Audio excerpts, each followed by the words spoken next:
عارف يعني ايه لون واحد قادر يغير معنى واحساس تصميمك بالكامل؟ خليني اشرح لك.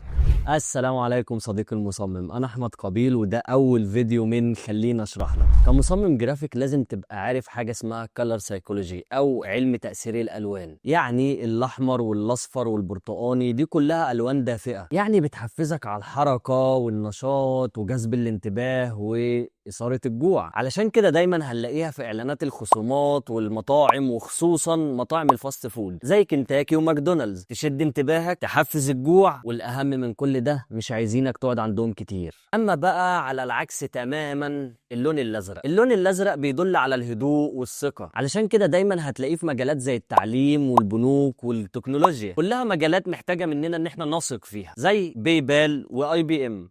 طيب انت كمصمم دلوقتي هتيجي تقول لي طب وفيها ايه؟ ما انا دلوقتي هدخل لشات جي بي تي واكتب له اللي انا عايزه وهيطلع لي كل حاجه. بص يا صديقي، شات جي بي تي او غيره من اي ويب سايت تاني انت بتدي له معلومه وبتاخد منه نتيجه. يعني لازم انت اللي تقول له انت محتاج ايه بالظبط، ولازم تبقى فاهم انت محتاج ايه بالظبط. يعني محتاج اللون الاصفر او الباك جراوند تبقى صفرة ليه؟ محتاج الشخص يبقى لابس لون احمر او اورنج او ازرق ليه؟ علشان كده مهم جدا ان انت تعرف الكالر سايكولوجي. وعلشان ما سيبكش تايه يا صديقي المصمم، خلينا ناخد مثال عملي. بص على التصميمين دول معايا. اول تصميم شخص ماسك موبايل على باك جراوند اورنج.